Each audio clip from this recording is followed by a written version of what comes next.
Guys, welcome to the I Love Seville show. It's Jerry Miller. It's great to be with you. We hope you're doing well. Dave Warwick is our guest. He is the brewmaster at Three Notch'd Brewing Company, and you know, I'm excited for this because this guy's the man. His Jerry. His Minute Man. I thought you were the man. No, his Minute Man is my favorite beer. Number 3. Ghost in top 10. So 3 beers in my top 10 overall, and I love craft beer. You know your craft beer, so and there is a lot of craft beer so much here in this area. So for you to call out those as some of your favorites is big time. It's 100% true, and this guy has the dream job. We talk about this off camera. How many guys say to you, gosh, I always wanted to be you in the Brewmaster? You know that's true. Right. I'm not going to lie, I do have my dream job, and not only my dream job, but in the dream industry as well. I think craft beer industry is the very best. It's the best people, the best demographics. So many of my very, very closest friends are through the beer industry. I met my wife indirectly through the beer industry. Really? Michelle. Yeah. She's awesome. Love Michelle. Hi, Michelle. I love you. How about the Three Notch'd evolution? So guys, he's there from the beginning at Three Notch'd. One of 4 dudes that made this happen, and Three Notch'd, you can make a legitimate argument, and I will, that they are the face of craft brewery in Charlottesville. Talk about the evolution of the brand from day one, the stories that people don't know. Sure. Well, Three Notch'd Brewing Company started as many breweries had. 3 guys were drinking in a local pub, the old McGrady's Irish Pub, and they got their tab, and it was very, very high. And they said, holy God, we spend a lot of money on beer. Scott Roth charges partner, Scott. Love you, Scott. There's got to be another way. We spend so much money on beer. So, as beers were still coming and they were drinking, they were thinking of these ideas like, oh, let's hire a brewer part-time and we can have a system in our basement and just brew a couple kegs. 1 keg we'll sell to McGrady's to cover the cost. The other keg we'll drink ourselves. Yada, yada, yada. And then as they were talking about it more and more, they started to get more and more serious.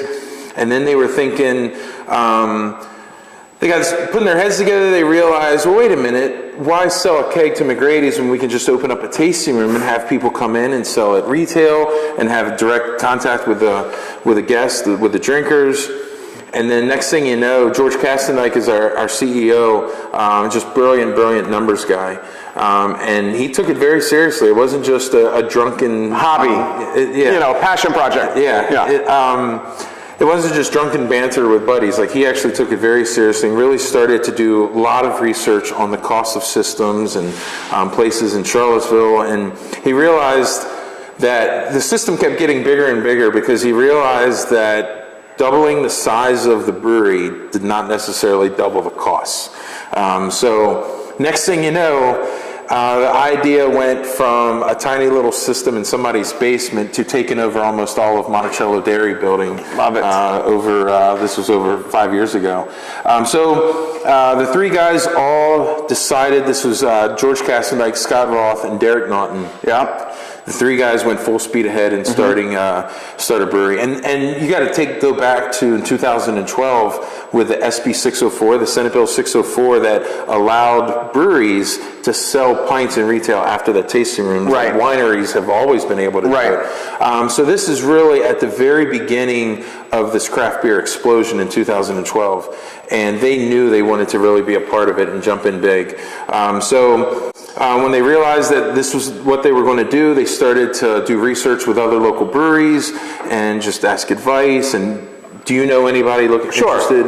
And you know what it's like? It's like you had the right partners. I mean, you obviously are very talented. He had tremendous experience at Rock Bottom Brewery, guys, where he was running brewery in Arlington, Colorado. I mean, you had tremendous experience. Pittsburgh. Okay. Then Steelers. Scott Roth is a great operations guy from his time at McGrady's. He had a lot of retail experience. Right. Years and He'd years run of a bar, retail experience. which essentially is a tap room. Yep. And, you know, it sounds like George, who I don't know as well, is a great vision guy.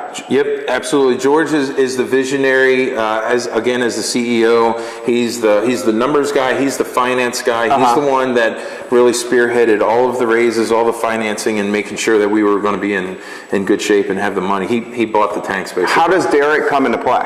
Derek's personality alone. So Derek was super, super important at the beginning of Three Notch'd. For one, he is the only one that had his own daytime job already. Yeah, Derek works at Silverchair. Yeah.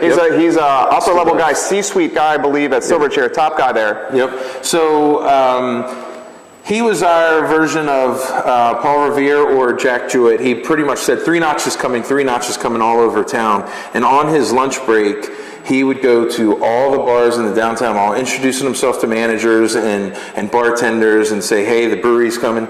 And then evenings, he would introduce himself to more bartenders and managers. He had a little book where he wrote down everybody's names because it was really important to him to remember names and learn who the clientele was and all. And evenings, he would invite groups, bar managers, bartenders, servers to the brewery long before we were a brewery. He was a social influencer. Exactly. Yeah, he was on the ground. Yeah. He was on the ground getting people excited about Three Notch'd for sure. So, and you know, to his point, Mike Rohde, who owns Rapture, has straight up told me we keep Three Notch'd on tap for Derek and Silverchair. Yeah. So that, like, straight up, what he's saying is legitimately true. And, you know, props to you, Derek, for doing that. Your involvement, I mean, you're in Arlington, you're from Eastern Shore, Maryland, you're close to home. Yep. You're newly engaged to a fabulous woman in Michelle in Arlington. And you say, honey, I'm moving you to fucking Charlottesville, Virginia? After I just moved her from Denver to Arlington Colorado. 3 years before. Right. I mean, how did that go? Well, she is a blessing. She's an awesome rock star, and she believed in me, but we, living in Denver, she had never been out east before, so it was kind of an easy sell to move out to D.C. She's never seen D.C., and you know, D.C. is such a great city, and you also have Baltimore, Philadelphia, the ocean. Sure. This area, Mid-Atlantic, has so much to offer. Yeah. The mountains, the bays, rivers, lakes, they're all right here. So I think her love for me had a little bit to do with it, but her excitement to experience the East Coast had a big part. So we lived in Arlington for 3 years. Actually, I worked in Arlington, but lived in Alexandria. Isn't the selling Colorado to a DC area easier for you than going DC area to Charlottesville, Virginia? Actually, was that a tough sell? Because you're a salesman yourself. So coincidentally, Michelle and I had been here to Charlottesville a couple times long before the Three Notch'd vision ever came. We had some friends in DC that were from UVA, and we came here and saw a monumental homecoming game at UVA where we upset Georgia a few years ago, and coincidentally this year homecoming we had a big upset. But DC is one of the greatest cities in the world, but the traffic, you were ready to get out, drove us nuts. Gotcha. And 3 years was a great amount to spend there because we got to see all the monuments, museums, memorials, and we have some great friends there. But we were kind of ready for a little bit of change. Love working for Rock Bottom, but I was also ready to expand my resume a little bit, take on a new adventure. And when I met these guys and saw their business plan, I knew they weren't screwing around at all. And you knew right away? Yeah. Did you know right away? No, actually. You did not know right away? No, I didn't. When I first met Scott and Derek, it was coincidentally at Devil's Backbone for the very first Virginia Craft Brewers Fest that we ended up very serendipitously hosting a few years later. Met them representing Rock Bottom, and you know, I just, everybody wants to open up a brewery. My uncle wanted me to open up a brewery. Some random kid I went to elementary school reached out to me on Facebook. He lives in Austin, Texas. Wants me to go move to Austin and open a... Everybody wants to open a brewery. Everybody wants to open a brewery. So I didn't... Then they realize it takes $1 million to open a brewery. So I was super busy. I was by myself pouring Rock Bottom beer, and I was a little short with them, but we exchanged information, and so I really didn't think anything of it until a couple of days later. I talked to Scott Roth on the phone for about an hour, and I was like, "These guys are serious. These guys aren't messing around." Their business. He emailed me their business plan. It looked incredible. So I'll never forget. I went into our bedroom for privacy, and then I came out to Michelle in the living room, and I was like, So what do you think about moving to Charlottesville? And again, we'd already fallen in love with the town. I mean, what's not to love? It's like a little miniature DC. Of course, it's cosmopolitan. It has the world history, it has the ethnic diversity, the theater, the things to do. Sports for us. Without all the traffic. Right. People don't ever complain about the little strip of Emmett Street that gets backed up. I totally agree. That is nothing. I'll sit in that all day. You're right. But anyhow, so that was August of 2012 when I said, Michelle, what do you think of moving to Charlottesville? And then we packed our bags, and Charlottesville was ready for us in the spring of 2013. And so we moved here, and first thing I did for that whole summer was paint walls with Scott. Scott and I. This is at McGrady's. Next door to McGrady's. Yeah. The old Monticello Dairy Building, which will now soon be Dairy Central. Right. Yep. So, I mean, when you took the job, did you see the facility? There was a facility? Oh, yeah. Okay. Yeah. I'd come down over those 6 months in August into the spring. That's when they really had fine-tuned locations and stuff like that. And I'd come down to visit, every month or two. Whether meetings about marketing and coming up with the 40-mile name and logos which I have to ask you about. The facility had its downfalls in the long run, but in launching a business, I couldn't think of a better spot. And why I couldn't think of a better spot is it's centrally located. Yeah. It's such a key part of town in the history of town. It's walking distance between downtown and grounds. In retrospect, it was small and compartmentalized. Yeah. But when you're launching a business, what an awesome spot. I think that helped create the brand. Sure.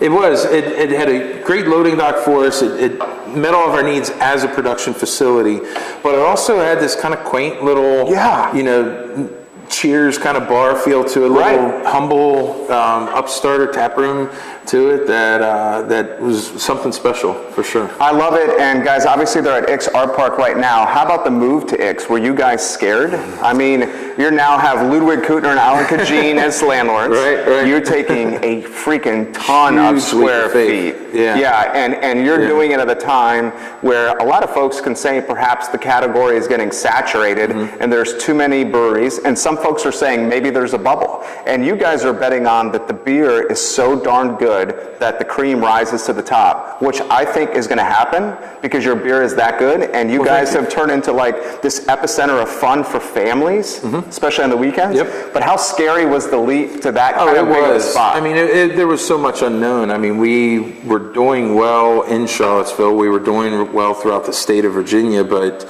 this is our big venture into food. Right. And, there's a lot of unknowns with food. Yeah, Scott had a lot of history with McGrady's, of course, but he always said, I'm never going back into the restaurant industry. A few years later, fast forward, was like, all right. And you were talking about the industry being saturated, and that's one of the reasons why we wanted to go full restaurant, because the restaurant industry isn't saturated at all. So the restaurant... Well, it is in Charlottesville, but you're complementing it with a different business model to stand out. Sure. Yeah. For sustainability, we felt it's really huge to have that restaurant component. I think the strategy was smart because with Three Notch, and maybe this is from an outsider's perspective, correct me if I'm wrong, you guys analyzed the market. You said people are going from the tap room standpoint. We want to add the food piece and make it more of a lifestyle experience where people can come to the brewery, hang out with the kids in the children's zone over in the corner, sit on the deck, enjoy the art park or the brew. You made it more of a lifestyle experience. Yeah, absolutely. And you hit the kid zone, and that was one of our bigger focuses. Was that Scott's idea? I don't remember whose idea that was, because they all have kids, and they're all family men, big time. I didn't know that. Okay. Scott has 3 kids. Derek has 3 kids. George has 2. So we definitely there's ongoing controversy about kids at breweries.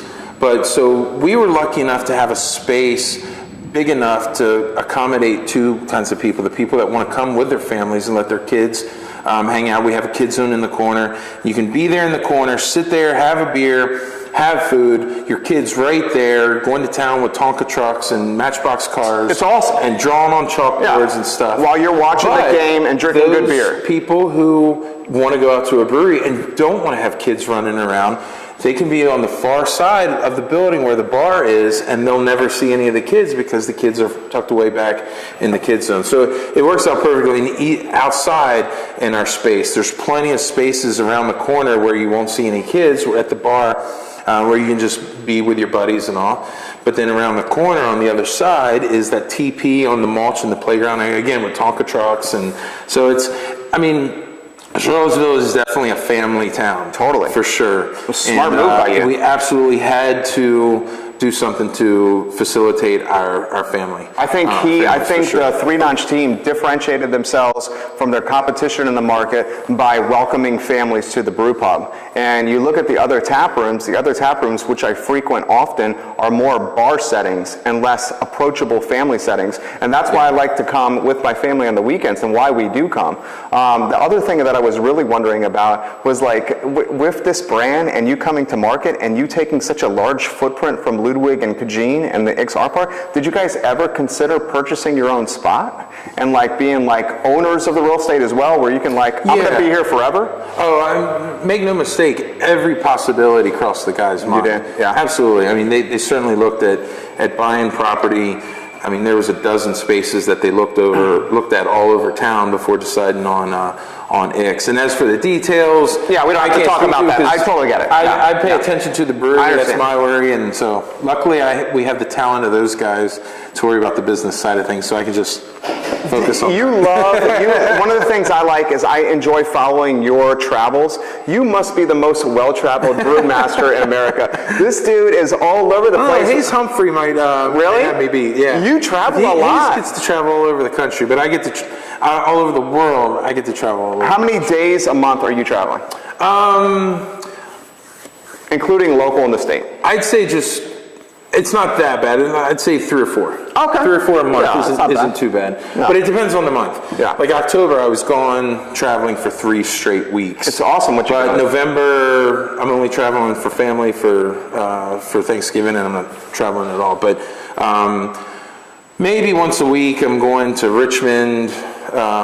So I'd say 4 or 5, because I go to Richmond, Harrisonburg, and Roanoke. Because they have locations, tap rooms in each of those spots. Yep. So I'll go hang out with Willie in Richmond, and then when I can, I try to see Mary in Harrisonburg and spend some time with her, taste her beers, which are always delicious, same as Willie's. Yeah. Love you, Willie Broadus. Yeah. Love you, Willie Broadus. Willie's the man. Last question, we go to commercial break. Okay, here's the last question.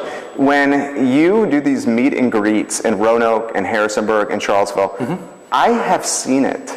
You are almost like, and this is going to embarrass you, you're almost like a rock star. I mean, do you see it? Oh, Jerry. No, you know what I'm talking about, though. You're like, that's Dave.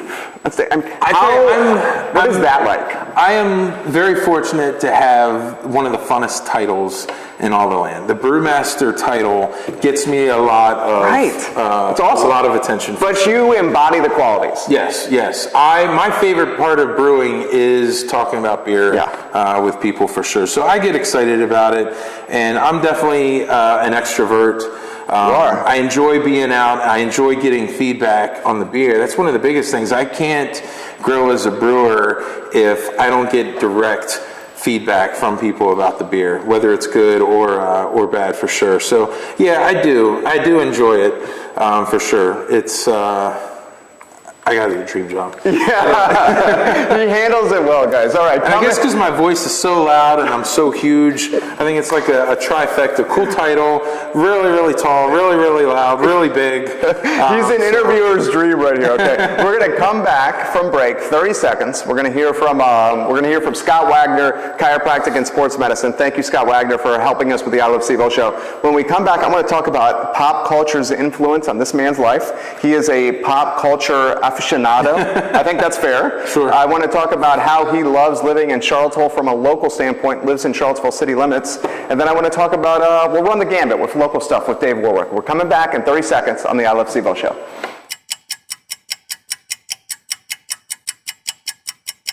Hi, I'm Dr. Scott Wagner of Scott Wagner Chiropractic and Sports Medicine, and I am excited to show you our new anti-gravity technology. Our anti-gravity technology will impact everyone by providing the knowledge to overcome chronic pain. Our anti-gravity technology will help improve everyone from a post-surgical, rehabilitation, and overall quality of life standpoint. And now, our anti-gravity technology will offer you the best rehab experience possible. And remember,